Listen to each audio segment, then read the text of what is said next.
नमस्कार। मैं सुनील कुमार आपका स्वागत करता हूं आपके अपने चैनल क्या ऐसा होता है में।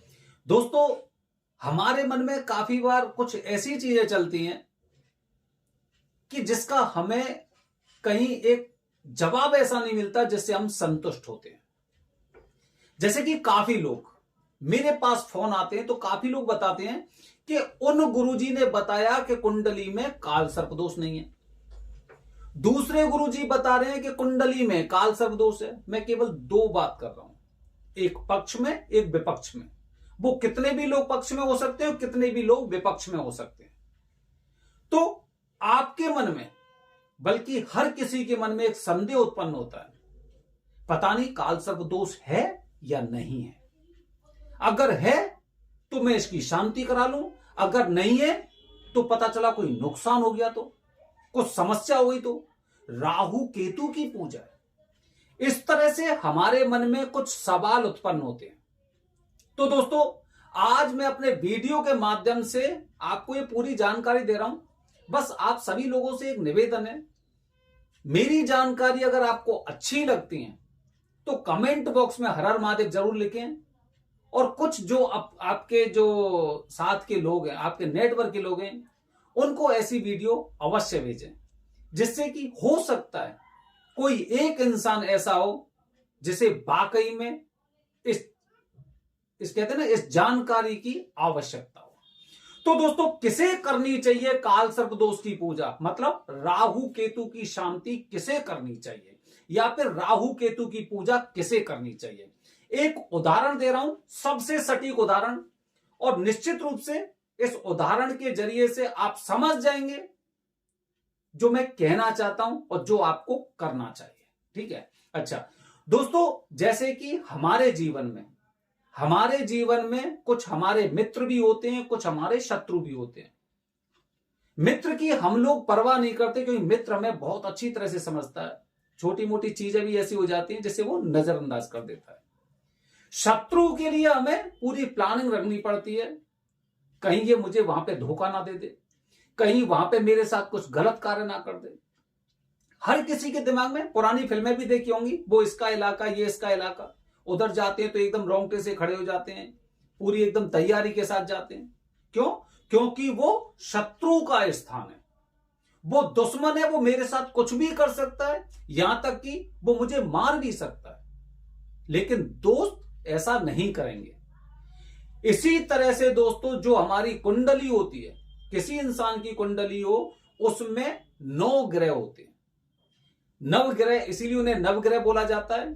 और नवग्रह में कुछ अशुभ ग्रह होते हैं और कुछ शुभ ग्रह होते हैं। शुभ ग्रह की अगर हम बात करें तो शुभ ग्रह में जैसे कि बृहस्पति हो गए, गुरु बृहस्पति, शुक्रदेव हो गए।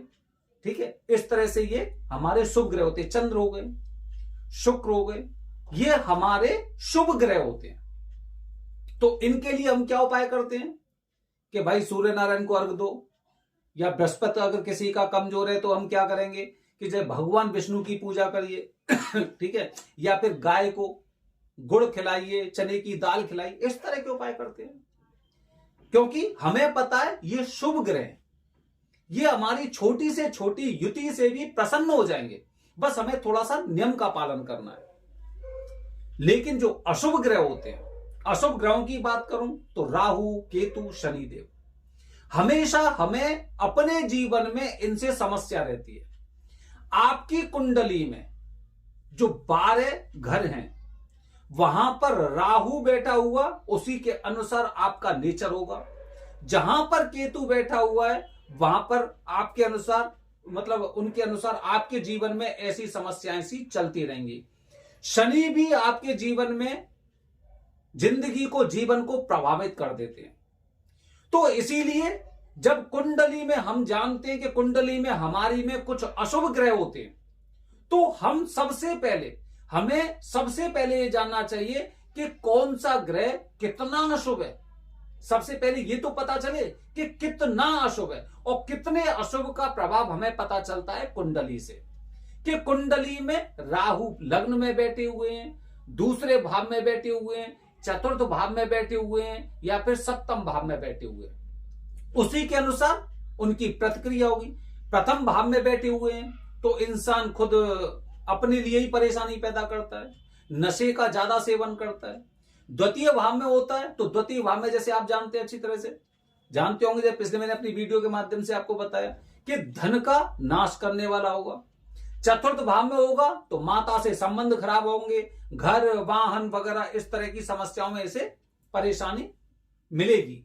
सप्तम भाव की अगर बात करूं तो पत्नी से समस्या इसकी रहने वाली है। तो हम समझ जाते हैं कि राहु कौन से स्थान पर बैठा हुआ और कब हमें इसकी शांति करनी चाहिए, कब राहु देव को हमें खुश करना चाहिए। राहु के साथ ही केतु का चलता है कि अगर प्रथम भाव में राहु है तो सप्तम भाव में केतु हो गई, मतलब इंसान खुद के लिए भी परेशान, अपनी पत्नी के लिए भी परेशान। तो इस तरह से उनकी शांति के लिए हम पहले से ही प्लान कर लेते कि हमें यह पूजा अतिशीघ्र करा लेनी चाहिए। अगर छठवें भाव में राहु है और 12वें भाव में केतु है, या फिर इसका उल्टा कर दें तो फिर हम थोड़ा सा देर भी पूजा करा सकते हैं, तो कोई समस्या नहीं है। इसी तरह से दोस्तों अगर शनि की बात करता हूं, शनि देव अगर चतुर्थ भाव में आपके में मौजूद हैं तो आपको माता, घर, वाहन, सुख, इसमें बीच बीच में काफी समस्याएं आती रहती हैं। तो हम हमेशा इनकी शांति के लिए, इनको प्रसन्न करने के लिए कुछ ना कुछ पूजा करते हैं। जरूरी नहीं कि कुंडली में आपके में काल सर्प दोष हो तभी आप इस पूजा को करेंगे।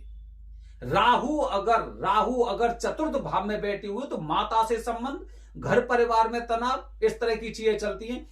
इन सभी चीजों से बचने के लिए हम काल सर्प दोष की पूजा कराते हैं।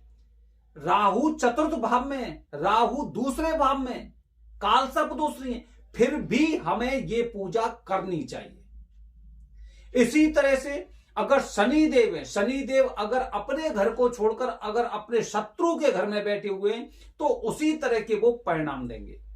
तो जिन लोगों के दिमाग में ये समस्या रहती ना कि एक पंडित जी ने बताया कि कुंडली में काल सर्प दोष है, दूसरे गुरु जी कह रहे कि काल सर्प दोष नहीं है, कहीं पूजा कराने से कुछ अनर्थ तो नहीं हो जाएगा? नहीं होगा, बल्कि और ज्यादा आपको उस पूजा के लाभ प्राप्त होने वाले हैं। क्योंकि भले ही कुंडली में आपके में काल सर्प दोष नहीं है, लेकिन कुछ ना कुछ कार्य ऐसे होंगे जो आपके कार्य पूरे नहीं हो पा रहे होंगे, या फिर जिन कार्यों से आप वंचित रह पा रहे होंगे, आपके कार्य नहीं बन पा रहे हैं। कुंडली में काल सर्प दोष है, मैंने बहुत से लोग देखा है, बहुत से लोगों को देखा है कुंडली में काल सर्प दोष नहीं है, उसके पश्चात भी उनके जीवन में काफी समस्याएं। अब किसी ने बता दिया काल सर्प दोष नहीं, अब इंसान क्या करे? अब काल सर्प दोष की पूजा तो करवा नहीं सकता वो, क्योंकि उसके दिमाग में ये चीज बसी हुई है कि जब दोष होगा तभी हमें उसका निवारण करना चाहिए। बच्चे को देखा, छोटे से को, छोटा सा बच्चा जब पैदा होता है तो सबसे पहले उसे टेटनस का इंजेक्शन लगाया जाता है, या फिर कुछ 2-3 तरह के ऐसे इंजेक्शन होते हैं जो लगाए जाते हैं, जिससे इस पृथ्वी पर आया है, जिस तरह से इस पृथ्वी पर आया है तो उसे इस पृथ्वी की किसी तरह की बीमारी का शिकार ना होना पड़े। इसी तरह से आप पहले से प्रोटेक्शन लेके चल रहे हैं, भले ही आपको बीमारी ना हो, भले ही आपको दोष ना हो, उसके बावजूद भी आपको इनकी शांति करानी चाहिए। शनि देव का मंदिर शनि शिंगणापुर में लोग जाते हैं क्योंकि वो जानते हैं कि इनको प्रसन्न करना इस पृथ्वी पर रहने के लिए सर्वप्रथम चीज है। मुझे सबसे पहले इनको प्रसन्न करना है, और इनको प्रसन्न करूंगा तो मैं किसी के साथ गलत नहीं करूंगा, इसीलिए लोग जाते हैं। जब राहु के साथ शनिदेव मौजूद हैं या फिर केतु के साथ बैठे हुए तो इस तरह से शापित दोष हो जाता है, जिसकी पूजा भी आप त्र्यंबकेश्वर में त्रिपिंडी कराते हैं या पितृदोष की पूजा कराते हैं। तो दोस्तों डरिए मत, बिल्कुल डरने की आवश्यकता नहीं है। अगर कुंडली में आपके में काल सर्प दोष नहीं है, उसके बावजूद भी आप काल सर्प दोष या राहु केतु की शांति करवा सकते हैं। उस पूजा के आपको सर्वश्रेष्ठ फल ही प्राप्त होंगे, नुकसान कुछ नहीं होने वाला है। अगर आपको लगता है नुकसान होने वाला तो ये आपका एक मिथ है, इसके अलावा कुछ नहीं। तो दोस्तों आज मैंने अपनी वीडियो के माध्यम से थोड़ी सी जानकारी देने का आपको प्रयास किया कि कोई भी बता रहा है, कोई भी बता रहा नहीं है, उन सब चीजों पे विश्वास मत करिए। मुझे भी अपने जीवन में एक बार इनकी शांति जरूर करानी है।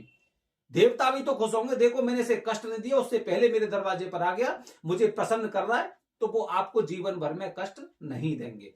बने रहिए हमारे चैनल के साथ दोस्तों। हर हर महादेव। हरिओम।